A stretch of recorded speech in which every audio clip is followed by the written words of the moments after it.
Lesson 126. All that I give is given to myself. Today's idea, completely alien to the ego and the thinking of the world, is crucial to the thought reversal that this course will bring about.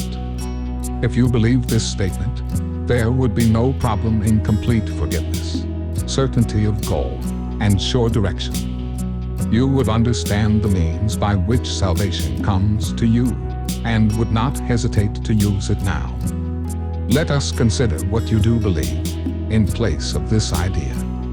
It seems to you that other people are apart from you, and able to behave in ways which have no bearing on your thoughts, nor yours on theirs.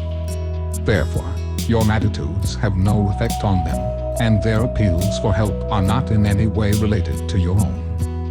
You further think that they can sin without affecting your perception of yourself, while you can judge their sin, and yet remain apart from condemnation and at peace.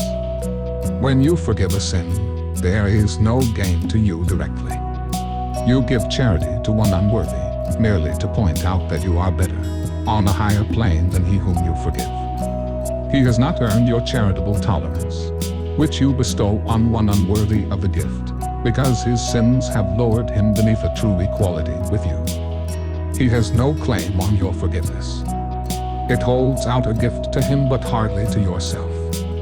Thus is forgiveness basically unsound, a charitable whim benevolent yet undeserved, a gift bestowed at times, at other times withheld, unmerited. Withholding it is just, nor is it fair that you should suffer when it is withheld. The sin that you forgive is not your own. Someone apart from you committed it. And if you then are gracious unto him by giving him what he does not deserve, the gift is no more yours than was his sin. If this be true, forgiveness has no grounds on which to rest dependably and sure. It is an eccentricity in which you sometimes choose to give indulgently an undeserved reprieve. Yet it remains your right to let the sinner not escape the justified repayment for his sin. Think you the Lord of heaven would allow the world's salvation to depend on this? Would not his care for you be small indeed if your salvation rested on a whim? You do not understand forgiveness. As you see it, it is but a check upon overt attack, without requiring correction in your mind. It cannot give you peace as you perceive it. It is not a means for your release from what you see in someone other than yourself. It has no power to restore your unity with him to your awareness. It is not what God intended it to be for you. Not having given him the gift he asks of you, you cannot recognize his gifts and think he has not given them to you. Yet would he ask you for a gift unless it was for you? Could he be satisfied with empty gestures and evaluate such petty gifts as worthy of his Son? Salvation is a better gift than this, and true forgiveness, as the means by which it is attained, must heal the mind that gives, for giving is receiving. What remains as unreceived has not been given, but what has been given must have been received. Today we try to understand the truth that giver and receiver are the same. You will need help to make this meaningful because it is so alien to the thoughts to which you are accustomed. But the help you need is there. Give him your faith today and ask him that he share your practicing in truth today. And if you only catch a tiny glimpse of the release that lies in the idea we practice for today, this is a day of glory for the world. Give 15 minutes twice today to the attempt to understand today's idea. It is the thought by which forgiveness takes its proper place in your priorities.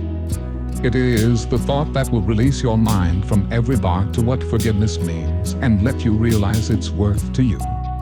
In silence, close your eyes upon the world that does not understand forgiveness, and seek sanctuary in the quiet place where thoughts are changed and false beliefs laid by. Repeat today's idea and ask for help in understanding what it really means. Be willing to be taught. Be glad to hear the voice of truth and healing speak to you, and you will understand the words he speaks and recognize he speaks your words to you.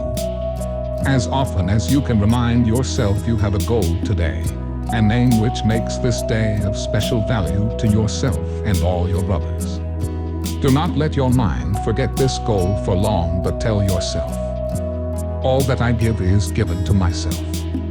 The help I need to learn that this is true is with me now, and I will trust in him. Then spend a quiet moment opening your mind to his correction and his love. And what you hear of him you will believe, for what he gives will be received by you.